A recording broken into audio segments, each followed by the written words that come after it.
All right, thank you, Tim. Well, as we wrap up Black History Month, we're taking a look at how Colonial Florida kept records of people who lived there. Some of the oldest documents in the U.S. exist in St. Augustine. And Jessica Clark reports on one woman's goal to study these records to understand everyone who lived there, no matter their race.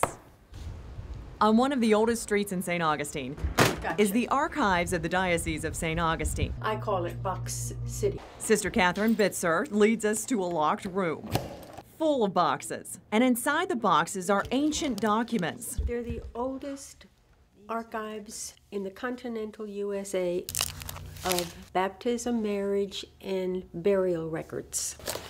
Dating to the 1500s, written by priests in St. Augustine. And there are some of these that have holes in them. They look almost like lace. Historian Susan Parker is using these very old documents, written in Spanish, to write a book about the different cultures of colonial St. Augustine.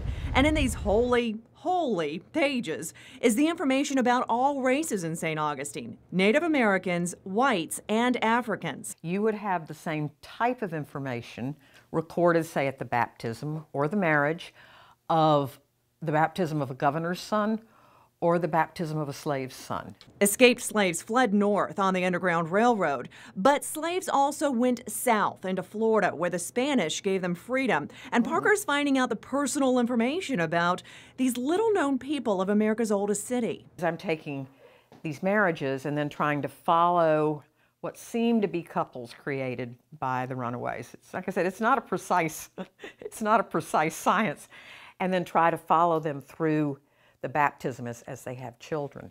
The documents Parker is looking at were written here in St. Augustine, but they survived a trip to Cuba and back when the Spanish went to Cuba for a while, and a trip to the University of Notre Dame in the 1940s because they would be protected there during World War II. 400-year-old documents that reveal the truth about all people of St. Augustine. It's amazing that we have them. It's just stunning. In St. Augustine, Jessica Clark, First Coast News on your side.